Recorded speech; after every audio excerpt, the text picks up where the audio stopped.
Le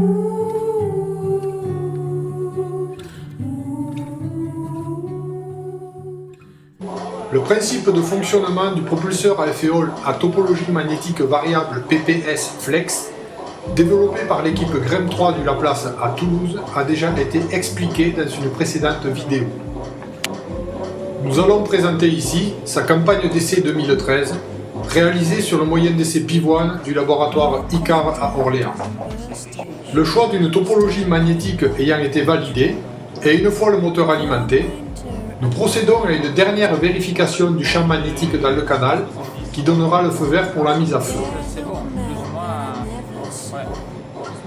Ces mesures ayant été effectuées, le propulseur est alors introduit dans le petit caisson pour sa mise sous vide.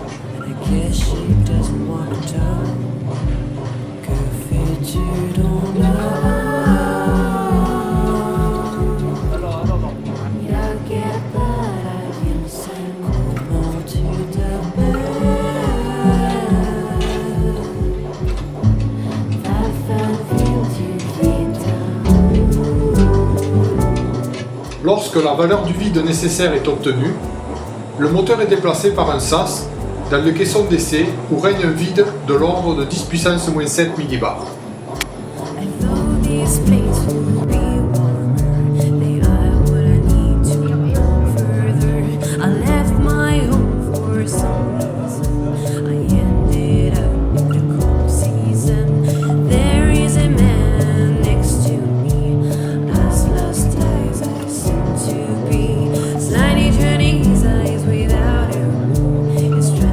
Les paramètres étant validés, les courants installés dans le circuit magnétique du moteur et dans l'anode, on peut alors procéder à l'allumage.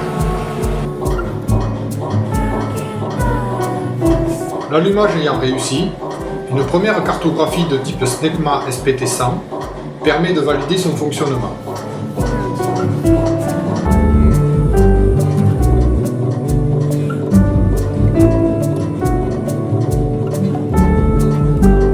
Cette validation est effectuée grâce à des mesures de poussée, mais aussi des mesures de divergence à l'aide d'un brasson rotatif.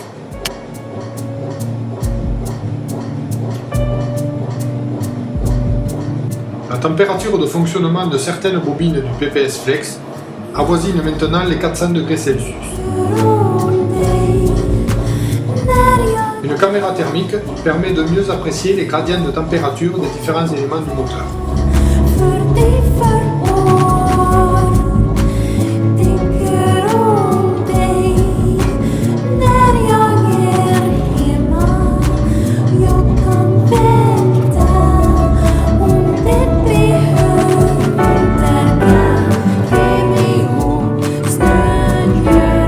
La première configuration ayant été validée, on peut alors procéder à l'installation d'une nouvelle cartographie magnétique afin d'apprécier son influence sur le plasma et par voie de conséquence sur son efficacité de propulsion.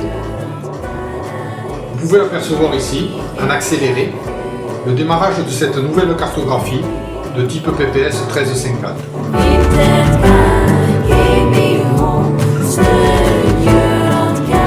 Nous poursuivrons ces essais par des cartographies originales de type magnetic shielding, visant à protéger de l'érosion les parois céramiques du canal.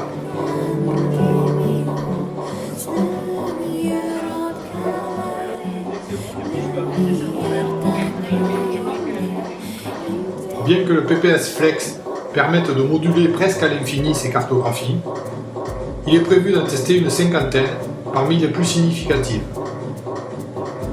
Les résultats qui en découleront ne manqueront pas d'être communiqués dans la presse scientifique.